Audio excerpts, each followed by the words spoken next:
Hi guys, welcome back to another wee Hougoumont update thing.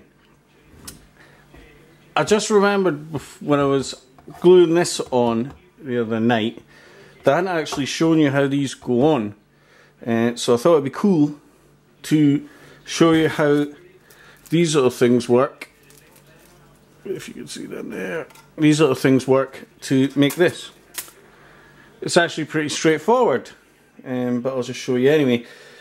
Ugh.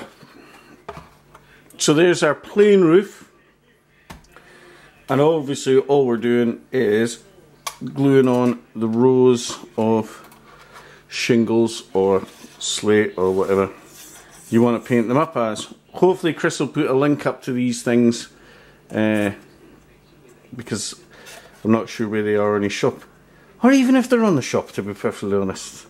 However, this is what we'll show you now. So, I'm just using normal PVA. I nicked this from the kids because my stuff has ran out. But it's just the normal PVA. This is the, as you can read there, the purple stuff that dries clear. But it's fine. So, let's get some of this on. Let's get some of that on. We'll get plenty of that on.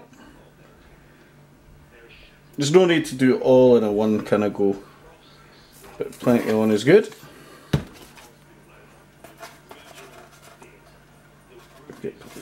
Just push this around. It goes quite far, like, because the MDF's been painted as well, and well, it was, first of all, it was primed with MDF primer and then painted, so the glue kind of doesn't go sucking right in, and that kind of helps with the warping a wee bit when you're lizzing on as much stuff.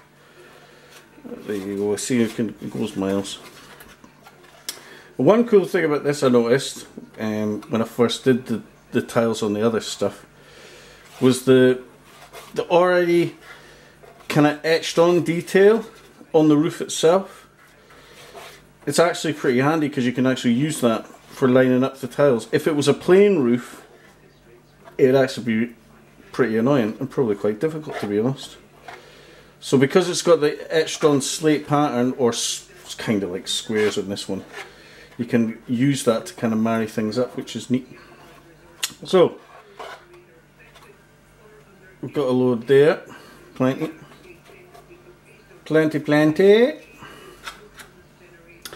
So then make sure you don't keep that to one side. So these they have two sides, these things. It's difficult to see, but there's one side more heavily etched than the other. So you want the heavily etched side up, and you just lay that down. Simple as that, and that's just matching it up with the lines that are already etched on. That's a full slate there at the end, so we're just adding that onto there. Whoops. Adding that onto there, and just make a note where we want to cut it. And the cool thing about this stuff, let's see if I can get that light a bit better. The cool thing about this is you can just get it with scissors, because it's like just a cardboard stuff. It's not like true MDF, if you like. We pop that on there, and that's one row done already. Simple as that. But what I did find was if you just lay the next row straight on, it tends to flip a bit, so you do need a little bit of glue on the bottom side of the first row, just a wee touch. It just helps grip it all on. Like so, not much, just a wee tad, just to tack it on. There we go.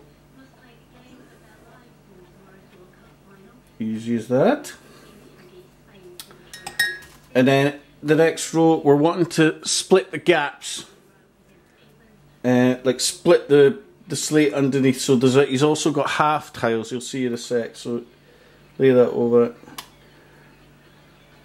and it's coming up halves all the way along, and then you're just adjusting it up as much as you can till you're kind of, so you're half on, slide it up till it's half on that way, and slide it along till it's half on that way as well. if that makes sense. So we've got half there and there. That's okay, we'll go with that.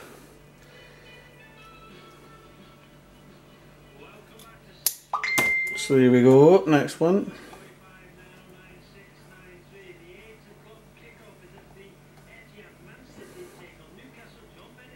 There you go. Getting on alright. Use some of the glue that we've piled up at the top. Plenty on the back side and a wee pickle on the front lip.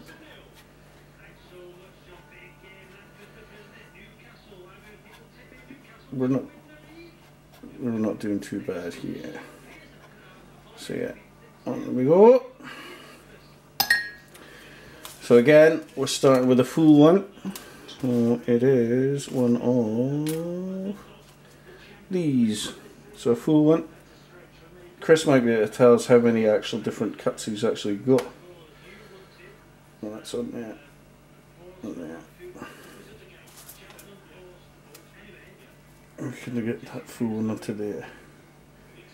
We're still alright.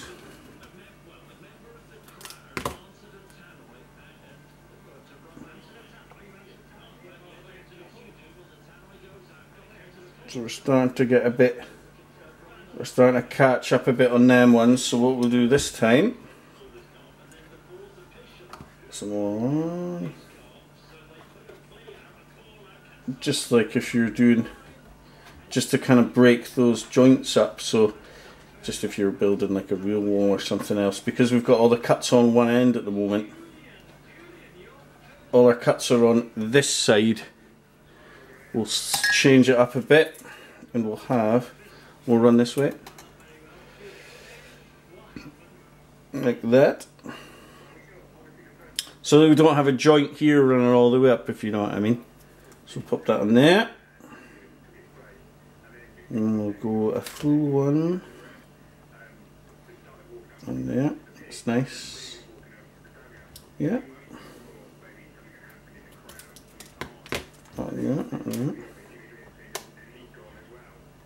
But you get the idea. We're following those squares that are underneath. You see?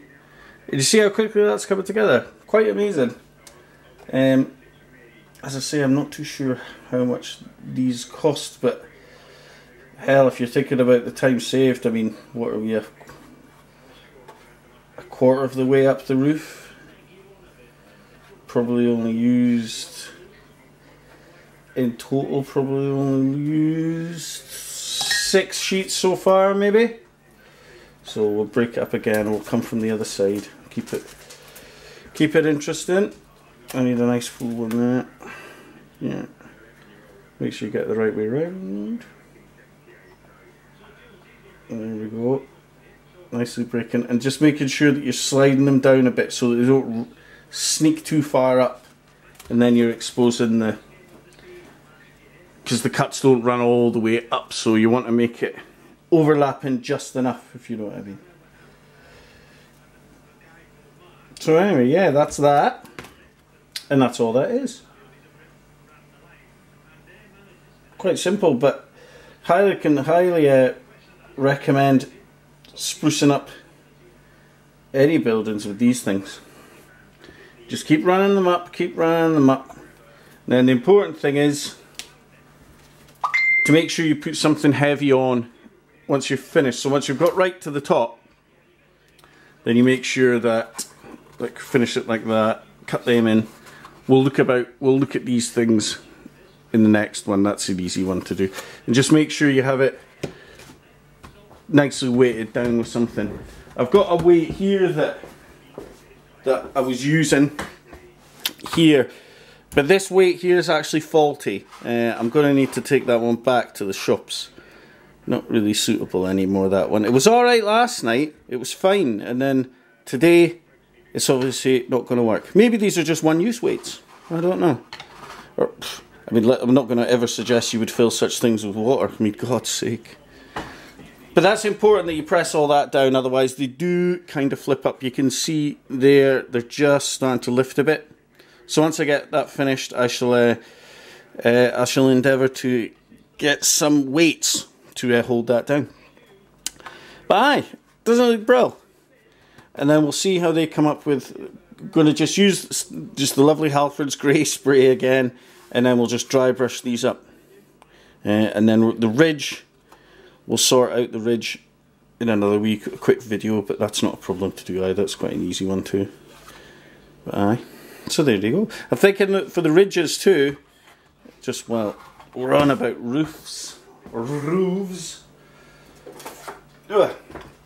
So this is one of the ridges that we've done already with the lead, but I'm going to paint the ridge in a Pantyli colour, because I'm pretty sure that they would have just used a kind of clay roof cap, and it'll be cool because it'll be a little splash of red in amongst all the kind of grey, especially when the whole thing's looking as a oneer, if you know what I mean.